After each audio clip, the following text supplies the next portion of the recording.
ओम व्रतेन दीक्षामाप्नोति दीक्षयाप्नोति दक्षिणां दक्षिणः श्रद्धामाप्नोति श्रद्धया सत्यमाप्यते। हे ईश्वर दयानिधे भगवत्कृपानेन्द्रकोपासनाधिकर्मणं धर्मार्थकाम मोक्षाणां सद्यसिद्धे भवे नमः।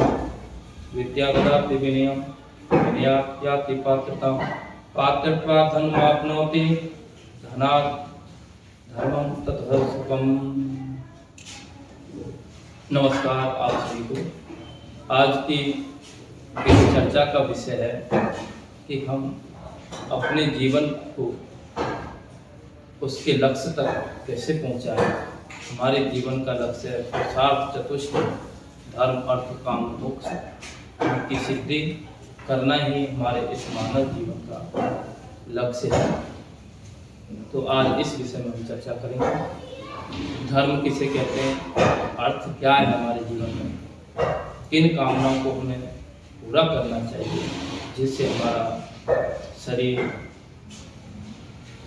की आवश्यकताओं में गिना जाए।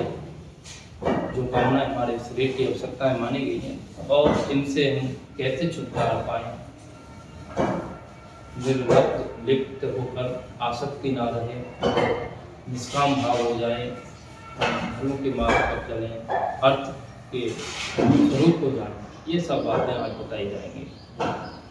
क्योंकि हमारे समाज में कुछ बातें पिछले कहते हैं कि या जो भी काम करो धर्मानुसार यथा योग्य, सत्य को असत्य को विचार कर करो, धर्म पूर्वक अर्थ कमाओ और उस अर्थ से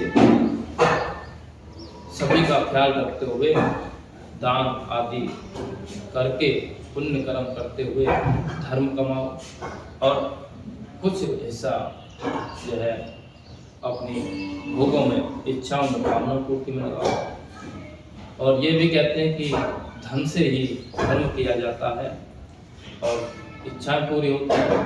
दूसरी तरफ कहते हैं कि हमारी जो इच्छाएं हैं वो धर्म प्राप्त करना, धर्म लाभ करना और अर्थ का सदप्रयोग करना, ये हमारी इच्छा है। तो ये एक दूसरे में पिरोए हुए हैं, एक दूसरे के संबंध हैं। इन तीनों के बिना एक दूसरे की सिद्धि नहीं हो सकती। तो हम पहले धर्म की बात करते हैं। धर्म व्यापक है, धर्म में व्यापकता है, संकीर्णता नहीं। जब संकीर्णता आती है हमारे विचारों में, हमारे तन मन में, हमारे धर्म में, हमारे आहार व्यवहार में, हिंसा वाचा कर्म ना, किसी भी प्रकार की संकीर्णता आती है तो उस समय हम अधर्म के पथ पर होते हैं। धर्म के पथ पर चलना है तो हमें व्यापक हो जाता है। उदाहरण के लिए धर्म के मार्ग पर चलने के लिए जो सबसे महत्वपूर्ण प्रयास है हमारे जीवन का करने योग्य कर्म है वो है दान। धर्म के 4 स्तंभ हैं, उनमें दान भी स्तंभ है।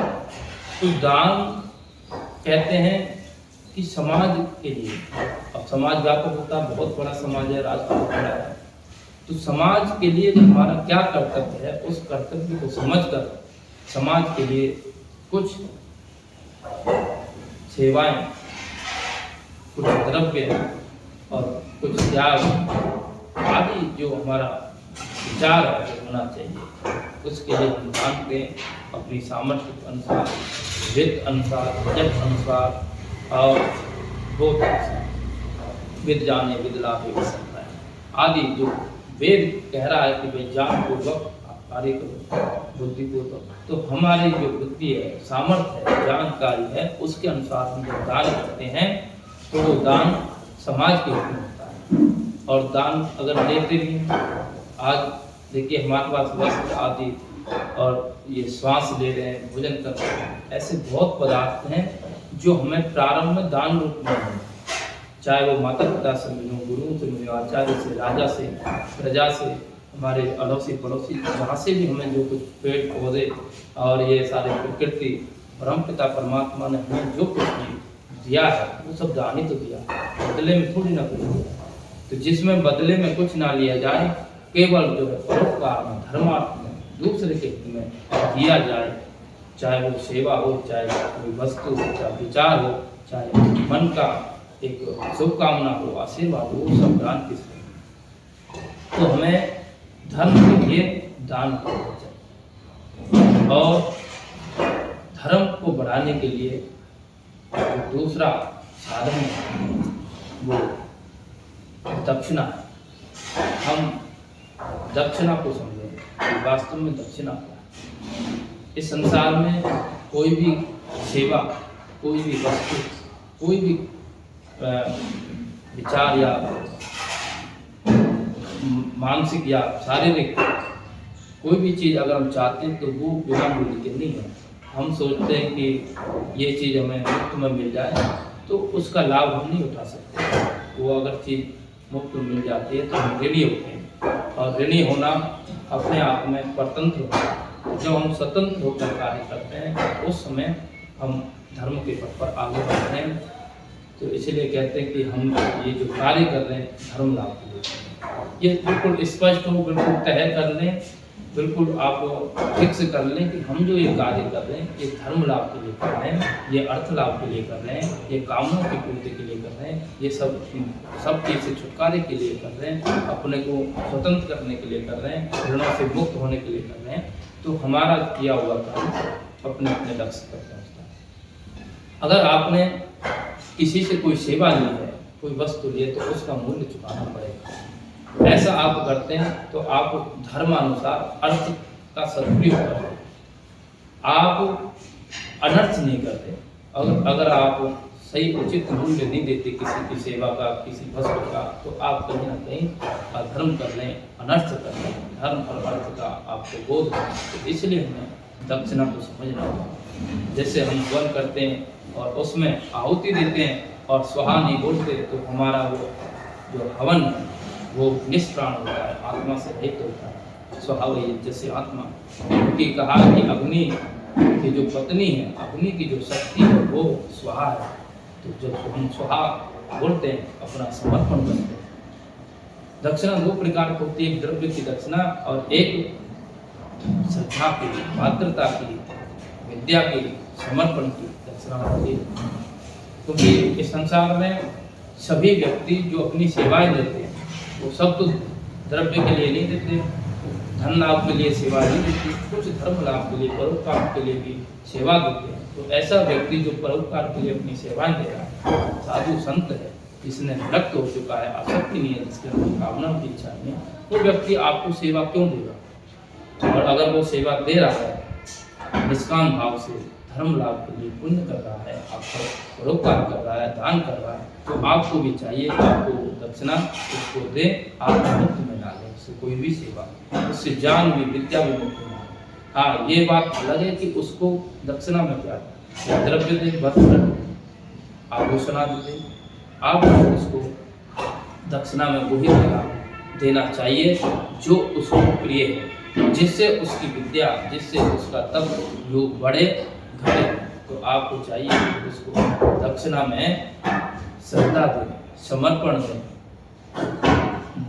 स्वच्छता दें, मन का जो एक मैल है उसको हटाकर अपने मन को अर्पण करें और उसकी सेवा में तत्पर रहें, तन को अर्पण करें। और जो भी कोई वस्तु आप दे सकते हैं उस